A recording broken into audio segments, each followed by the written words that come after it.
Hey, today I'm going to talk about something that video game collectors don't usually talk about, and that is multi-cart games.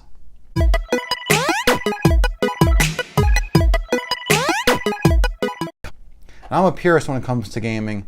You know, there's nothing like picking out a card off the shelf and then putting it in the console. It doesn't work. You got to take it out, you blow in it, and then you put it back in and you got it to work. Success!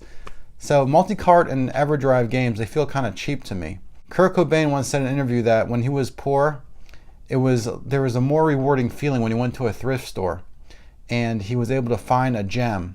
He was able to pick it out and figure out if he had enough money for it, and he barely had enough money for it and he was able to buy it, versus just going to like a music store with like thousands of dollars and just throwing it all over the place and buying everything that they have in stock.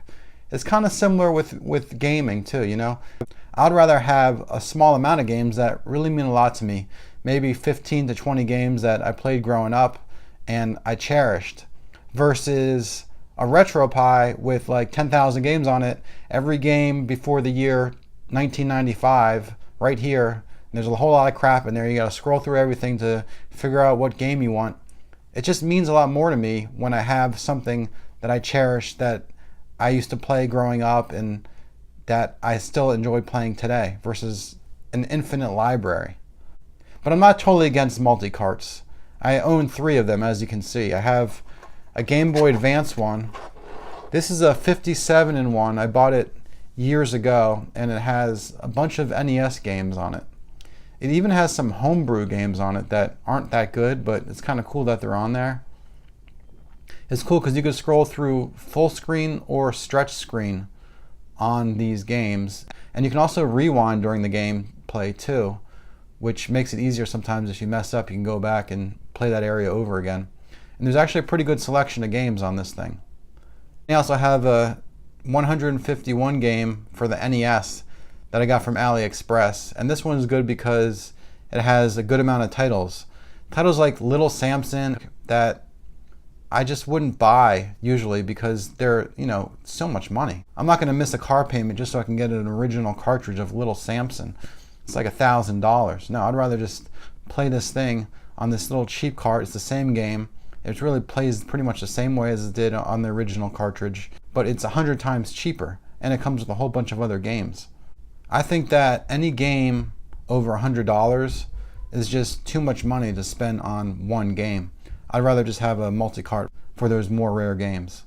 The third game I have is a Super Nintendo 101 multi-cart, and it has rare games like Final Fight 3 and Castlevania Dracula X.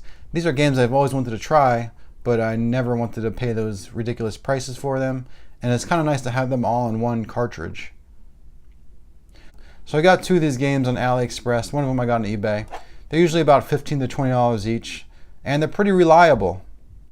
They don't save, but most of these games you don't really need to save anyway, so that's not that big of a deal for me. So to sum things up, I don't really believe in multi-cart games, but I think that they're okay to play once in a while if you want to play some of those more expensive, rare games. I'm all for the game developers making the money that they deserve, because without the game developers, we wouldn't be able to enjoy all these games back here. And a lot of these companies that made these games in the 80s and 90s, they're not even in business anymore. So it's not like they're not getting my support by me buying a multi-cart.